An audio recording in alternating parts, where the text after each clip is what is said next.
recorded by Julian Jameson. The Adventures of Sherlock Holmes by Sir Arthur Conan Doyle. Adventure 6. The Man with the Twisted Lip.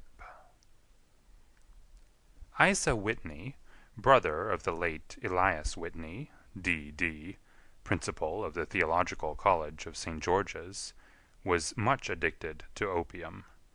The habit grew upon him, as I understand, from some foolish freak when he was at college, for having read De Quincey's description of his dreams and sensations, he had drenched his tobacco with laudanum in an attempt to produce the same effects.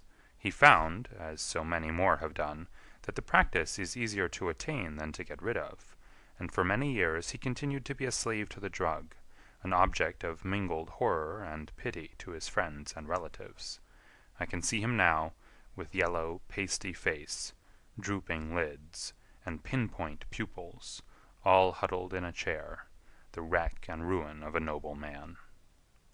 One night, it was in June, '89, there came a ring to my bell, about the hour when a man gives his first yawn and glances at the clock. I sat up in my chair, and my wife laid her needlework down in her lap and made a little face of disappointment.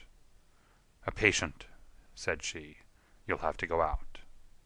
I groaned, for I was newly come back from a weary day. We heard the door open, a few hurried words, and then quick steps upon the linoleum. Our own door flew open, and a lady, clad in some dark-colored stuff, with a black veil, entered the room. "You will excuse me calling so late," she began. And then, suddenly losing her self-control, she ran forward, threw her arms about my wife's neck, and sobbed upon her shoulder. "Oh, I'm in such trouble," she cried. "I do so want a little help." "Why," said my wife, pulling up her veil, "it is Kate Whitney. How you startled me, Kate. I had not an idea who you were when you came in." "I didn't know what to do, so I came straight to you." That was always the way. Folk who were in grief came to my wife, like birds to a lighthouse. "It was very sweet of you to come. Now, you must have some wine and water, and sit here comfortably and tell us all about it. Or should you rather that I sent James off to bed?" "Oh, no, no, I want the doctor's advice and help, too. It's about Isa. He has not been home for 2 days. I'm so frightened about him." It was not the first time that she had spoken to us of her husband's trouble, to me as a doctor, to my wife as an old friend and school companion. We soothed and comforted her by such words as we could find. Did she know where her husband was? Was it possible that we could bring him back to her? It seems that it was. She had the surest information that of late he had, when the fit was on him, made use of an opium den in the farthest east of the city. Hitherto his orgies had always been confined to one day, and he had come back, twitching and shattered, in the evening. But now the spell had been upon him 48 hours, and he lay there, doubtless among the dregs of the docks, breathing in the poison or sleeping off the effects. There he was to be found, she was sure of it, at the Bar of Gold, in Upper Swandam Lane. But what was she to do? How could she, a young and timid woman, make her way into such a place and pluck her husband out from among the ruffians who surrounded him? There was the case, and of course there was but one way out of it. Might I not escort her to this place? And then, as a second thought, why should she come at all? I was Isa Whitney's medical adviser, and as such I had influence over him. I could manage it better if I were alone. I promised her on my word that I would send him home in a cab within 2 hours if he were indeed at the address which she had given me. And so in 10 minutes I had left my armchair and cheery sitting-room behind me, and was speeding eastward in a hansom on a strange errand, as it seemed to me at the time, though the future only could show how strange it was to be. But there was no great difficulty in the first stage of my adventure. Upper Swandam Lane is a vile alley, lurking behind the high wharves which line the north side of the river to the east of London Bridge. Between a slop-shop and a gin-shop, approached by a steep flight of steps leading down to a black gap like the mouth of a cave, I found the den of which I was in search. Ordering my cab to wait, I passed down the steps, worn hollow in the center by the ceaseless tread of drunken feet, and by the light of a flickering oil lamp above the door, I found the latch and made my way into a long, low room, thick and heavy with the brown opium smoke, and terraced with wooden berths, like the forecastle of an emigrant ship. Through the gloom one could dimly catch a glimpse of bodies lying in strange, fantastic poses, bowed shoulders, bent knees, heads thrown back, and chins pointing upward, with here and there a dark, lackluster eye turned upon the newcomer. Out of the black shadows there glimmered little red circles of light, now bright, now faint, as the burning poison waxed or waned in the bowls of the metal pipes. The most lay silent, but some muttered to themselves, and others talked together in a strange, low, monotonous voice, their conversation coming in gushes, and then suddenly tailing off into silence, each mumbling out his own thoughts and paying little heed to the words of his neighbor. At the farther end was a small brazier of burning charcoal, beside which, on a three-legged wooden stool, there sat a tall, thin old man, with his jaw resting upon his two fists, and his elbows upon his knees, staring into the fire. As I entered, a sallow Malay attendant had hurried up with a pipe for me and a supply of the drug, beckoning me to an empty berth. "Thank you, I have not come to stay," said I. "There is a friend of mine here, Mr. Isa Whitney, and I wish to speak with him." There was a movement and an exclamation from my right, and peering through the gloom I saw Whitney, pale, haggard, and unkempt, staring out at me. "My God, it's Watson," said he. He was in a pitiable state of reaction, with every nerve in a twitter. "I say, Watson, what o'clock is it?" "Nearly 11." "Of what day?" "Of Friday, June 19th." "Good heavens! I thought it was Wednesday. It is Wednesday. What do you want to frighten a chap for?" He sank his face onto his arms and began to sob in a high treble key. "I tell you that it is Friday, man. Your wife has been waiting this 2 days for you. You should be ashamed of yourself." "So I am. But you've got mixed, Watson, for I've only been here a few hours. 3 pipes, 4 pipes, I forget how many. But I'll go home with you. I wouldn't frighten Kate, poor little Kate. Give me your hand. Have you a cab?" "Yes, I have one waiting." "Then I shall go in it. But I must owe something. Find what I owe, Watson. I am all off color. I can do nothing for myself." I walked down the narrow passage between the double row of sleepers, holding my breath to keep out the vile, stupefying fumes of the drug, and looking about for the manager. As I passed the tall man who sat by the brazier, I felt a sudden pluck at my skirt, and a low voice whispered, "Walk past me, and then look back at me." The words fell quite distinctly upon my ear. I glanced down. They could only have come from the old man at my side, and yet he sat now as absorbed as ever, very thin, very wrinkled, bent with age, an opium pipe dangling down from between his knees, as though it had dropped in sheer lassitude from his fingers. I took 2 steps forward and looked back. It took all my self-control to prevent me from breaking out into a cry of astonishment. He had turned his back so that none could see him but I. His form had filled out, his wrinkles were gone, the dull eyes had regained their fire, and there, sitting by the fire and grinning at my surprise, was none other than Sherlock Holmes. He made a slight motion to me to approach him, and instantly, as he turned his face half round to the company once more, subsided into a doddering, loose-lipped senility. "Holmes," I whispered, "what on earth are you doing in this den?" "As low as you can," he answered. "I have excellent ears. If you would have the great kindness to get rid of that sottish friend of yours, I should be exceedingly glad to have a little talk with you."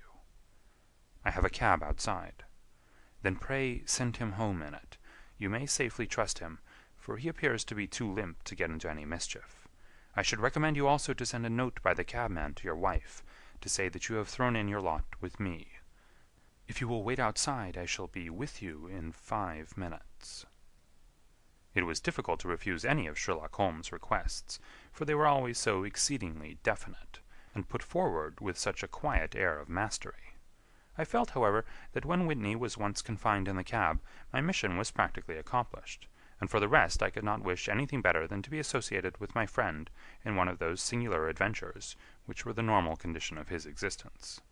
In a few minutes I had written my note, paid Whitney's bill, led him out to the cab, and seen him driven through the darkness.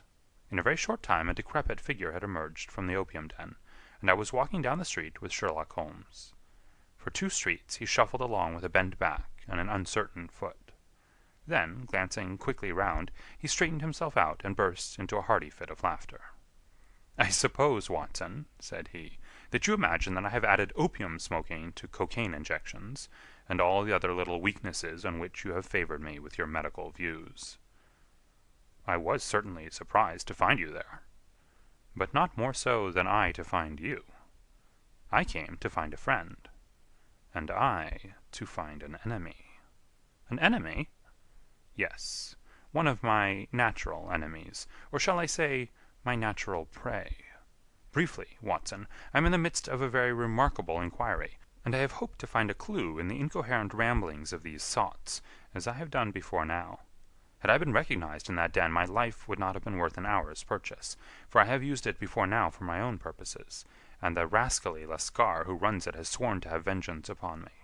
There is a trapdoor at the back of that building, near the corner of Paul's Wharf, which could tell some strange tales of what has passed through it upon the moonless nights." "What! You do not mean bodies?" "Ay, bodies, Watson. We should be rich men if we had £1,000 for every poor devil who had been done to death in that den. It is the vilest murder trap on the whole riverside, and I fear that Neville St. Clair has entered it never to leave it more. But our trap should be here." He put his two forefingers between his teeth and whistled shrilly, a signal which was answered by a similar whistle from the distance, followed shortly by the rattle of wheels and the clink of horses' hoofs. "Now, Watson," said Holmes, as a tall dog-cart dashed up through the gloom, throwing out two golden tunnels of yellow light from its side lanterns, "you'll come with me, won't you?"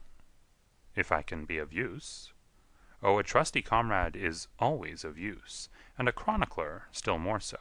My room at the Cedars is a double-bedded one." "The Cedars?"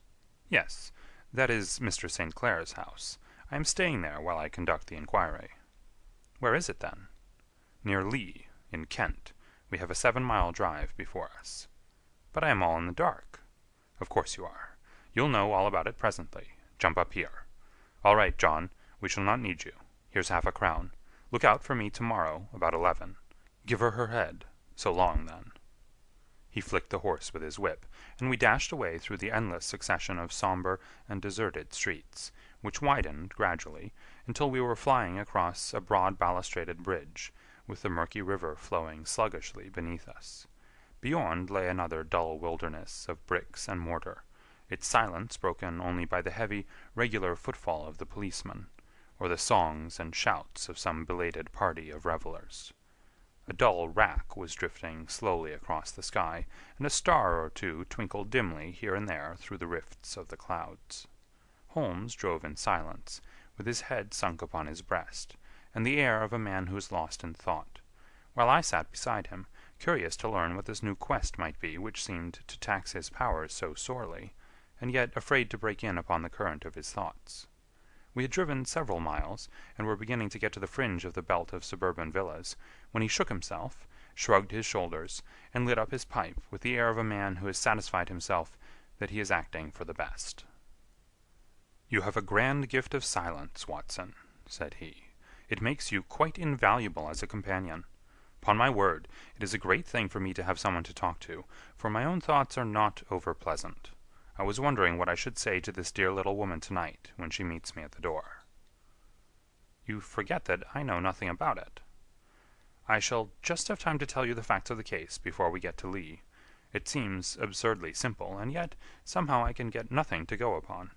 There's plenty of thread, no doubt, but I can't get the end of it into my hand. Now, I'll state the case clearly and concisely to you, Watson, and maybe you can see a spark where all is dark to me." "Proceed, then." Some years ago, to be definite, in May, 1884, there came to Lee a gentleman, Neville St. Clair by name, who appeared to have plenty of money. He took a large villa, laid out the grounds very nicely, and lived generally in good style. By degrees he made friends in the neighborhood, and in 1887 he married the daughter of a local brewer, by whom he now has 2 children. He had no occupation, but was interested in several companies, and went into town as a rule in the morning, returning by the 5:14 from Cannon Street every night. Mr. St. Clair is now 37 years of age, is a man of temperate habits, a good husband, a very affectionate father, and a man who's popular with all who know him. I may add that his whole debts at the present moment, as far as we've been able to ascertain, amount to £88 10s, while he has £220 standing to his credit in the Capital and Counties Bank. There is no reason, therefore, to think that money troubles have been weighing upon his mind.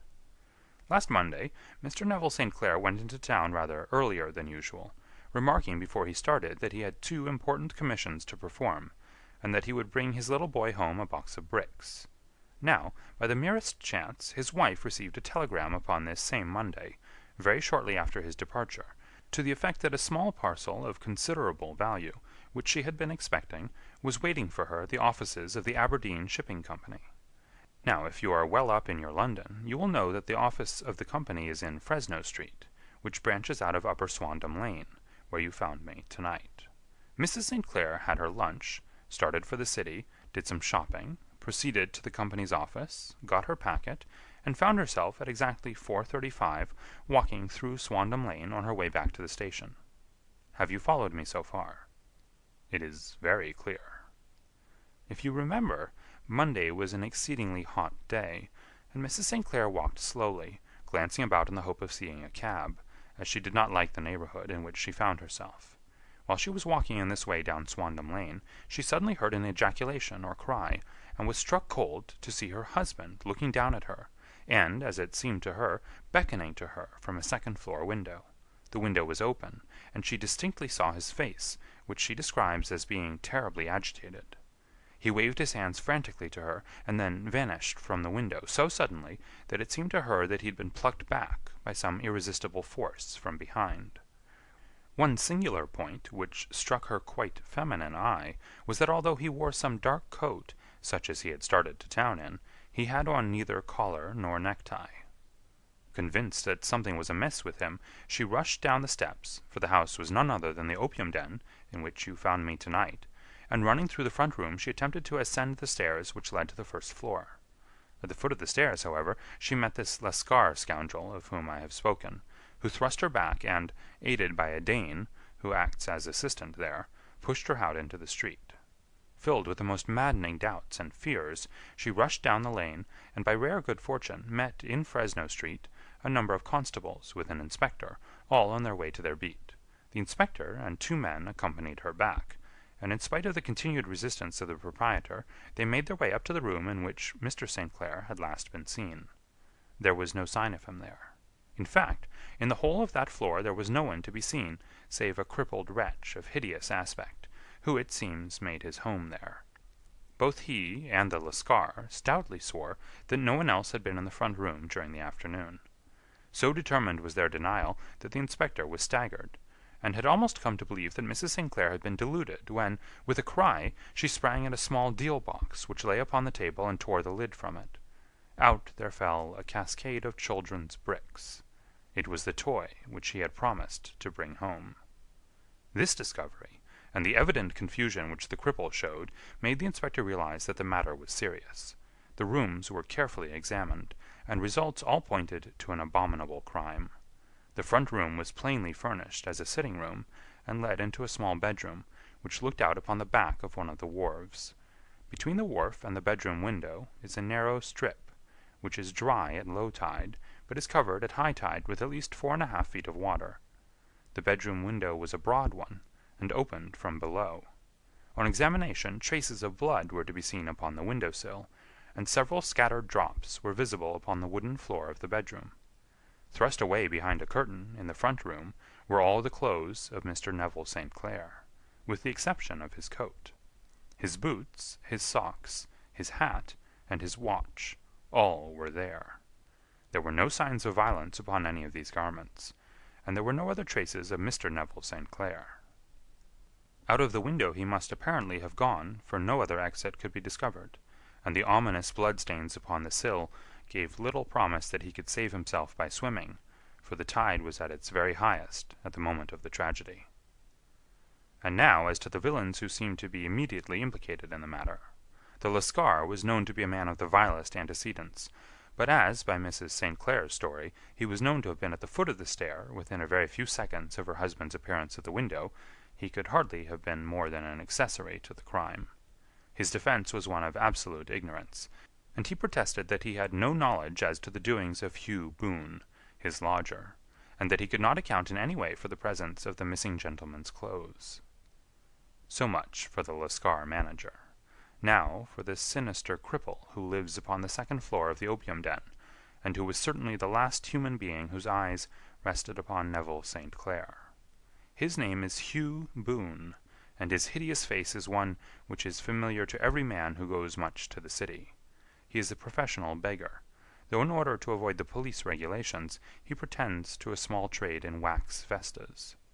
Some little distance down Threadneedle Street, upon the left-hand side, there is, as you may have remarked, a small angle in the wall. Here it is that this creature takes his daily seat, cross-legged with his tiny stock of matches on his lap, and as he is a piteous spectacle, a small rain of charity descends into the greasy leather cap which lies upon the pavement beside him. I have watched the fellow more than once before ever I thought of making his professional acquaintance, and I have been surprised at the harvest which he has reaped in a short time. His appearance, you see, is so remarkable that no one can pass him without observing him. A shock of orange hair, a pale face disfigured by a horrible scar, which by its contraction has turned up the outer edges of his upper lip, a bulldog chin, and a pair of very penetrating dark eyes, which present a singular contrast to the colour of his hair, all mark him out from amid the common crowd of mendicants, and so too does his wit, for he is ever ready with a reply to any piece of chaff which may be thrown at him by the passers-by. This is the man whom we now learn to have been the lodger at the opium den, and to have been the last man to see the gentleman of whom we are in quest. "But a cripple," said I. "What could he have done single-handed against a man in the prime of life?" "He is a cripple in the sense that he walks with a limp, but in other respects he appears to be a powerful and well-nurtured man. Surely your medical experience would tell you, Watson, that weakness in one limb is often compensated for by exceptional strength in the others." "Pray, continue your narrative." Mrs. St. Clair had fainted at the sight of the blood upon the window, and she was escorted home in a cab by the police, as her presence could be of no help to them in their investigations. Inspector Barton, who had charge of the case, made a very careful examination of the premises, but without finding anything which threw any light upon the matter. One mistake had been made in not arresting Boone instantly, as he was allowed some few minutes during which he might have communicated with his friend the Lascar. But this fault was soon remedied, and he was seized and searched, without anything being found which could incriminate him. There were, it is true, some blood-stains upon his right shirt-sleeve, but he pointed to his ring finger, which had been cut near the nail, and explained that the bleeding came from there, adding that he had been to the window not long before, and that the stains which had been observed there came doubtless from the same source. He denied strenuously having ever seen Mr. Neville St. Clair, and swore that the presence of the clothes in his room was as much a mystery to him as to the police. As to Mrs. St. Clair's assertion that she had actually seen her husband at the window, he declared that she must have been either mad or dreaming. He was removed, loudly protesting, to the police station, while the inspector remained upon the premises in the hope that the ebbing tide might afford some fresh clue. And it did, though they hardly found upon the mud-bank what they had feared to find. It was Neville St. Clair's coat, and not Neville St. Clair, which lay uncovered as the tide receded. And what do you think they found in the pockets? I cannot imagine. No, I don't think you would guess. Every pocket stuffed with pennies and halfpennies, 421 pennies and 270 halfpennies. It was no wonder that it had not been swept away by the tide. But a human body is a different matter. There was a fierce eddy between the wharf and the house. It seemed likely enough that the weighted coat had remained when the stripped body had been sucked away into the river. But I understand that all the other clothes were found in the room. Would the body be dressed in a coat alone? No, sir, but the facts might be met speciously enough.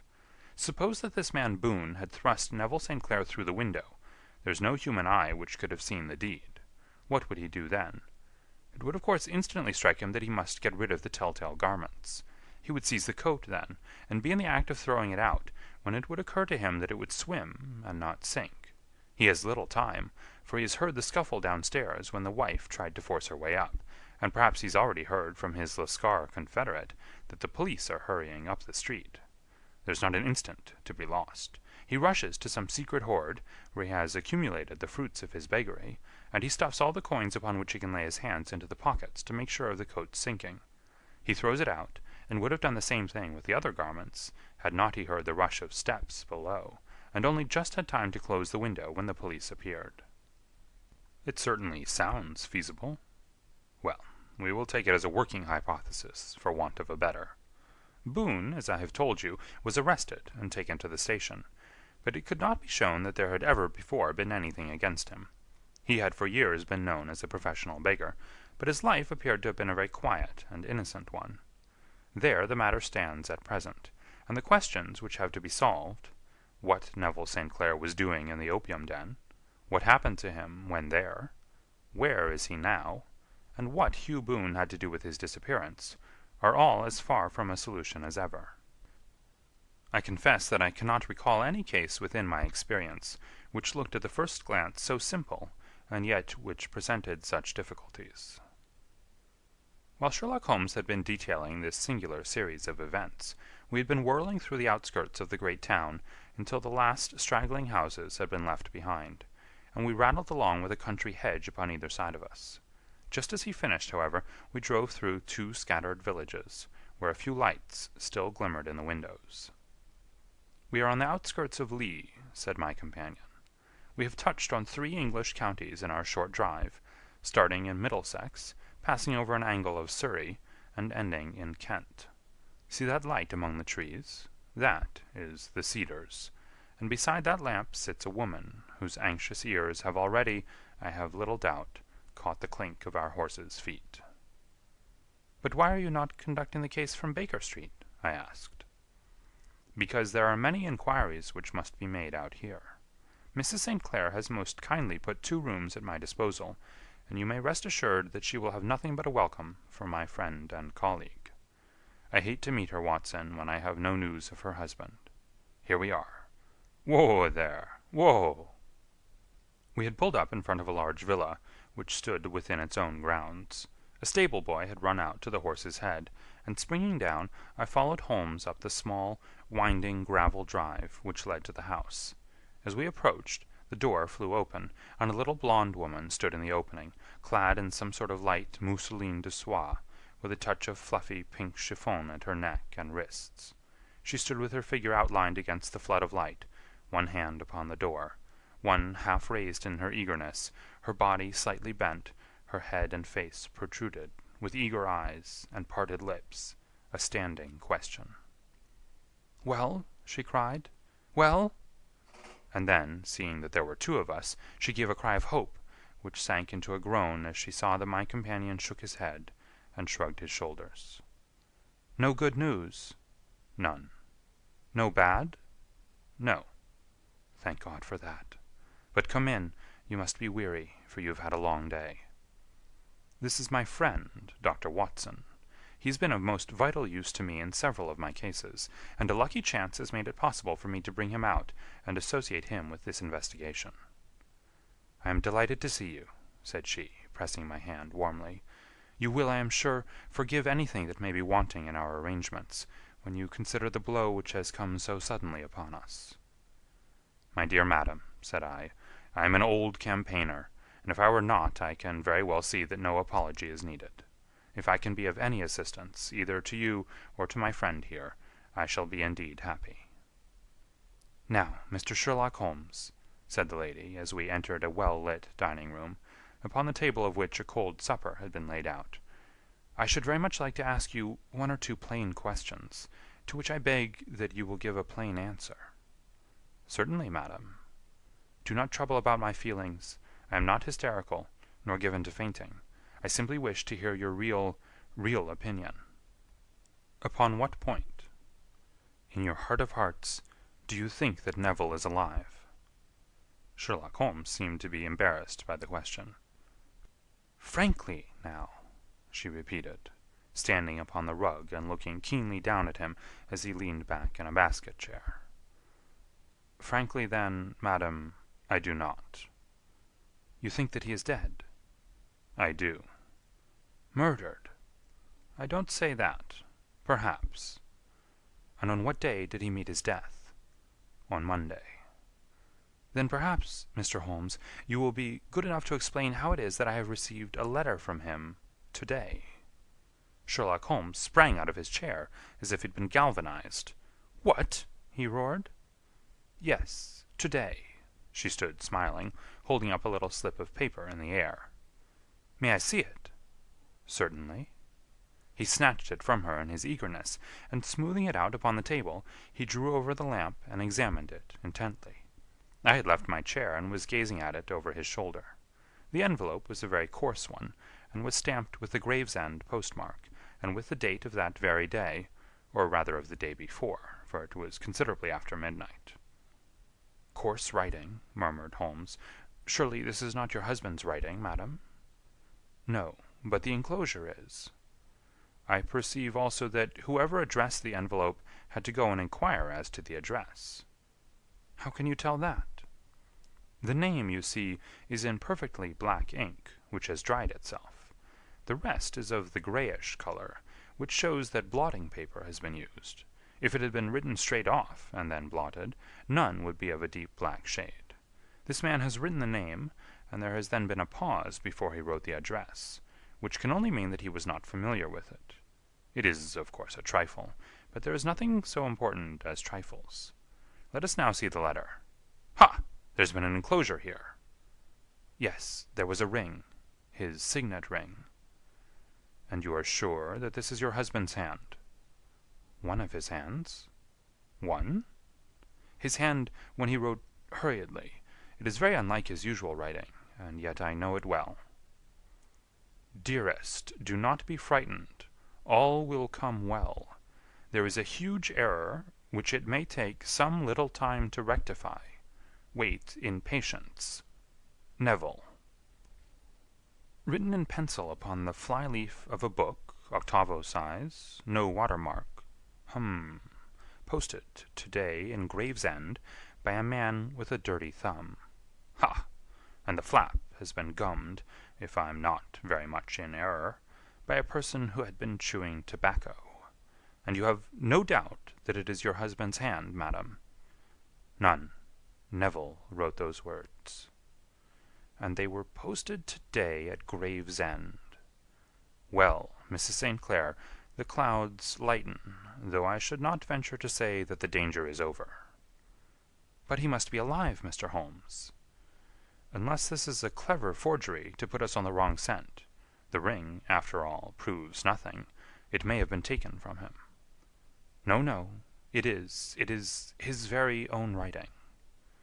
Very well. It may, however, have been written on Monday, and only posted today. That is possible. If so, much may have happened between. Oh, but you must not discourage me, Mr. Holmes. I know that all is well with him. There is so keen a sympathy between us that I should know if evil came upon him. On the very day that I saw him last, he cut himself in the bedroom, and yet I, in the dining-room, rushed upstairs instantly with the utmost certainty that something had happened. Do you think that I would respond to such a trifle, and yet be ignorant of his death? I have seen too much not to know that the impression of a woman may be more valuable than the conclusion of an analytical reasoner. And in this letter you certainly have a very strong piece of evidence to corroborate your view. But if your husband is alive and able to write letters, why should he remain away from you?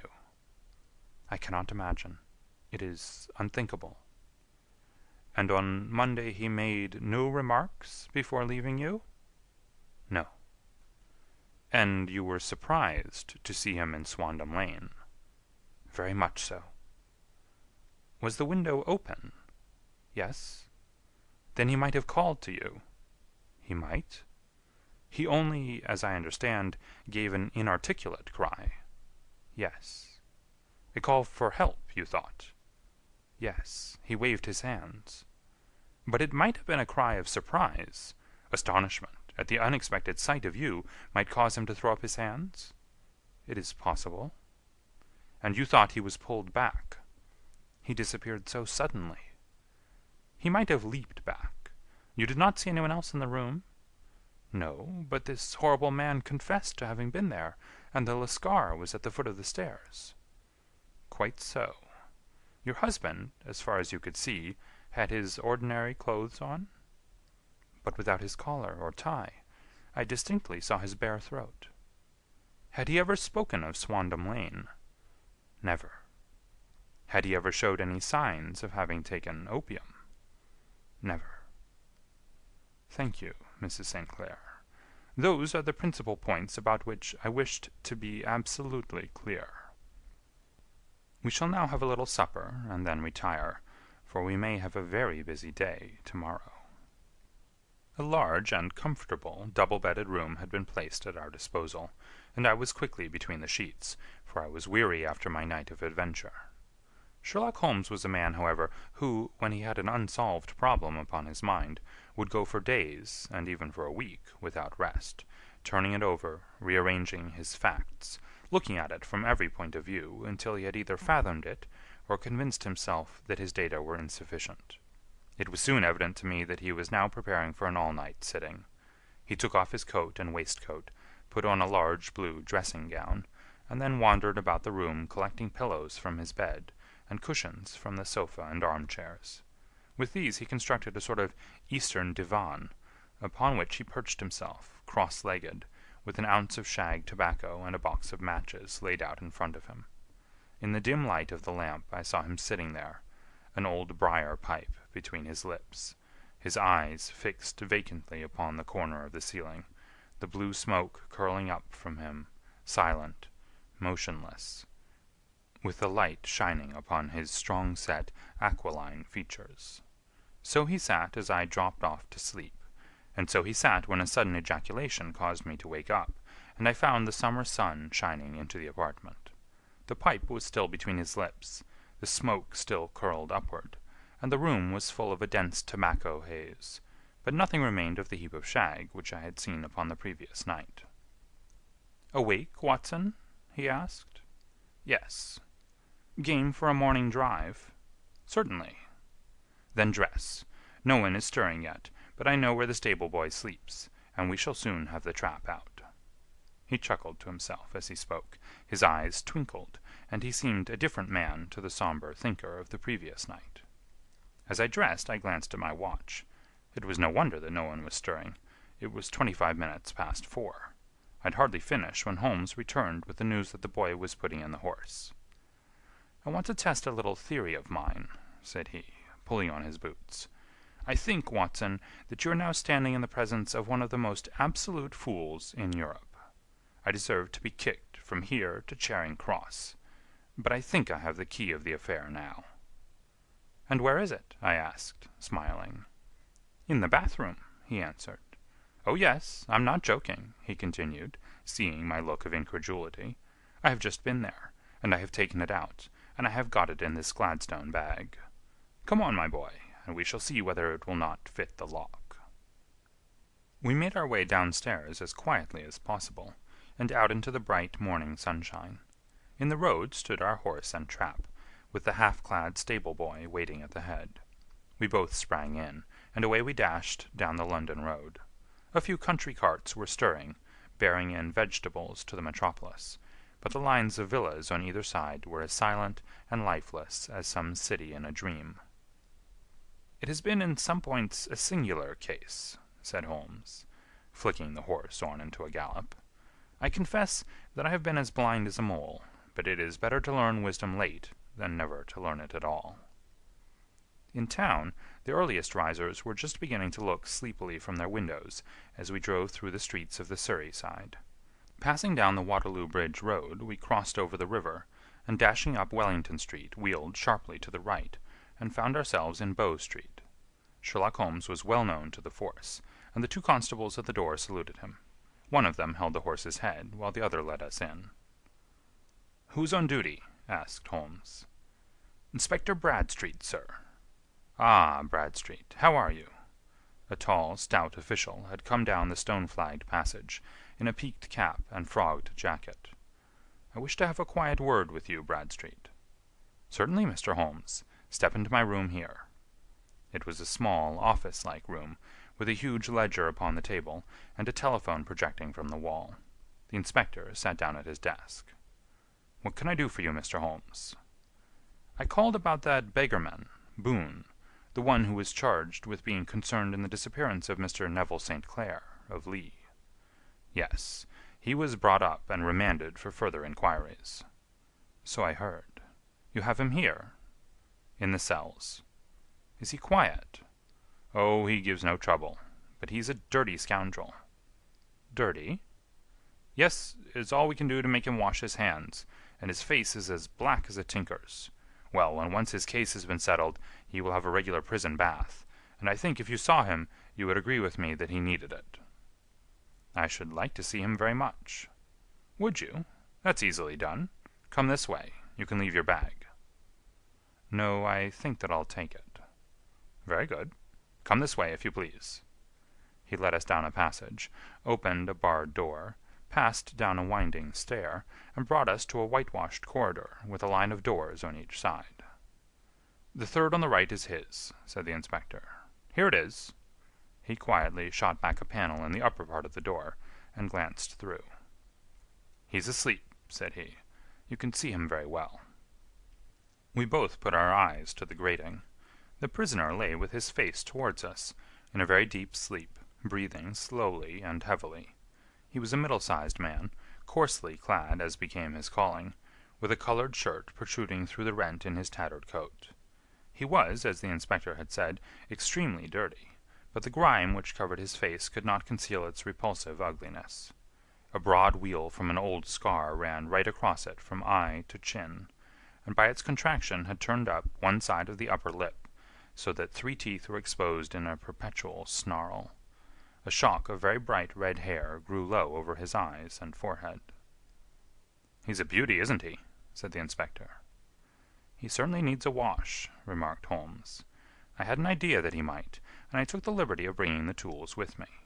He opened the Gladstone bag as he spoke, and took out, to my astonishment, a very large bath sponge. You're a funny one," chuckled the inspector. "Now, if you will have the great goodness to open that door very quietly, we will soon make him cut a much more respectable figure." "Well, I don't know why not," said the inspector. "He doesn't look a credit to the Bow Street cells, does he?" He slipped his key into the lock, and we all very quietly entered the cell. The sleeper half turned, and then settled down once more into a deep slumber.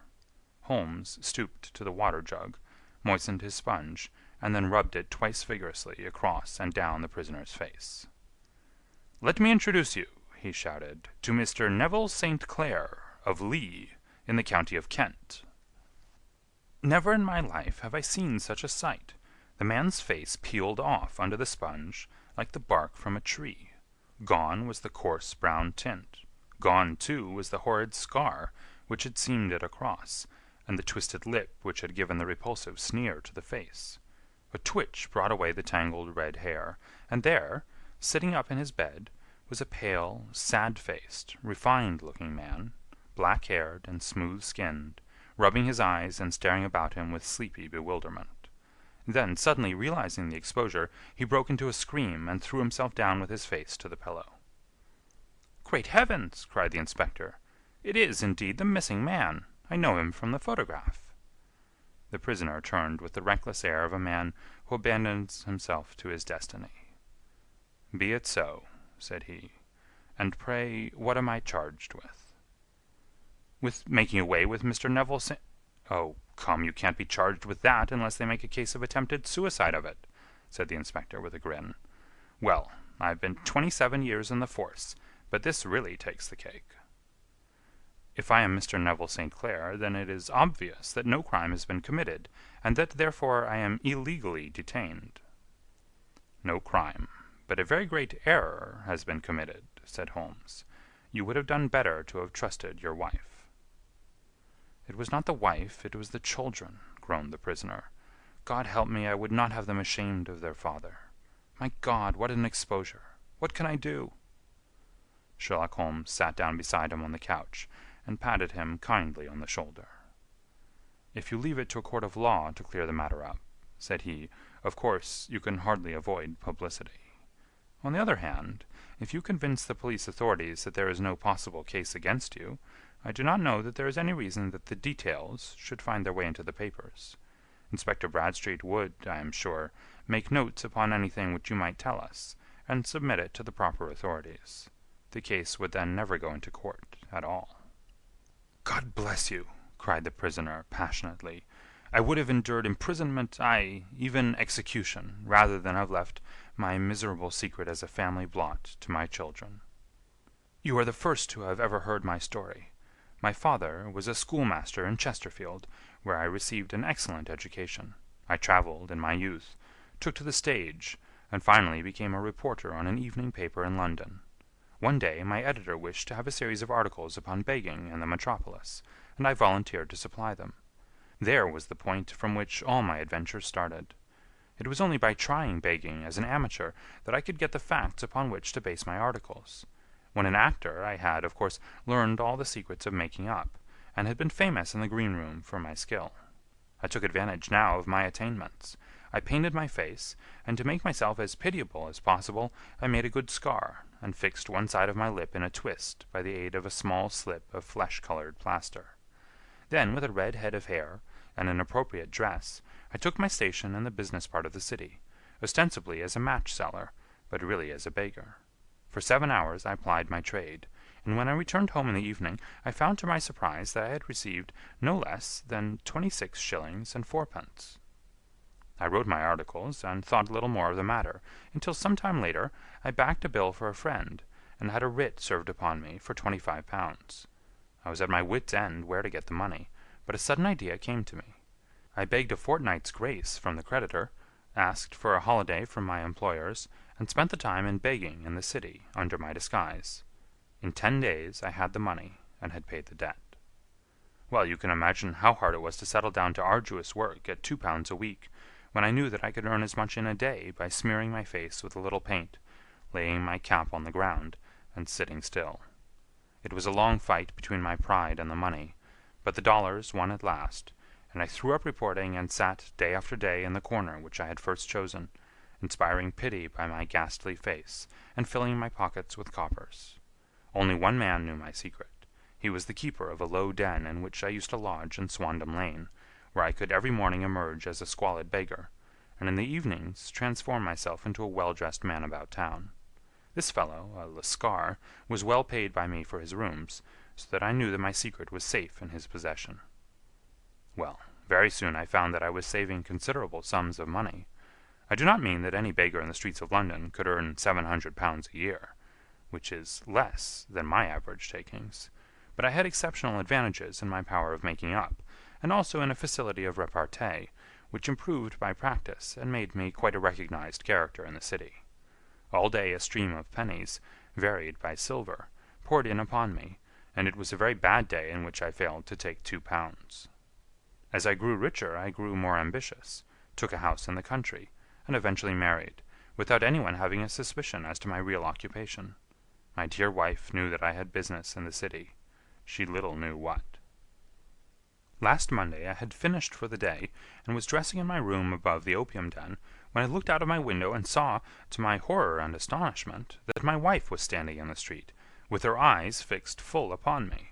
I gave a cry of surprise, threw up my arms to cover my face, and rushing to my confidant, the Lascar, entreated him to prevent anyone from coming up to me. I heard her voice downstairs, but I knew that she could not ascend. Swiftly I threw off my clothes, pulled on those of a beggar, and put on my pigments and wig. Even a wife's eyes could not pierce so complete a disguise. But then it occurred to me that there might be a search in the room, and that the clothes might betray me. I threw open the window, reopening by my violence a small cut which I had inflicted upon myself in the bedroom that morning. Then I seized my coat, which was weighted by the coppers which I had just transferred to it from the leather bag in which I carried my takings. I hurled it out of the window, and it disappeared into the Thames. The other clothes would have followed, but at that moment there was a rush of constables up the stair, and a few minutes after I found, rather I confess to my relief, that instead of being identified as Mr. Neville St. Clair, I was arrested as his murderer. I do not know that there is anything else for me to explain. I was determined to preserve my disguise as long as possible, and hence my preference for a dirty face. Knowing that my wife would be terribly anxious, I slipped off my ring and confided it to the Lascar at a moment when no constable was watching me, together with a hurried scrawl telling her that she had no cause to fear. "That note only reached her yesterday," said Holmes. "Good God! What a week she must have spent!" "The police have watched this Lascar," said Inspector Bradstreet, "and I can quite understand that he might find it difficult to post a letter unobserved. Probably he handed it to some sailor customer of his, who forgot all about it for some days." "That was it," said Holmes, nodding approvingly. "I have no doubt of it. But have you never been prosecuted for begging?" "Many times. But what was a fine to me?" "It must stop here, however," said Bradstreet. "If the police are to hush this thing up, there must be no more of Hugh Boone." "I have sworn it by the most solemn oaths which a man can take." "In that case, I think that it is probable that no further steps may be taken. But if you are found again, then all must come out. I am sure, Mr. Holmes, that we are very much indebted to you for having cleared the matter up. I wish I knew how you reached your results." "I reached this one," said my friend, "by sitting upon 5 pillows and consuming an ounce of shag. I think, Watson, that if we drive to Baker Street we shall just be in time for breakfast." End of Adventure 6.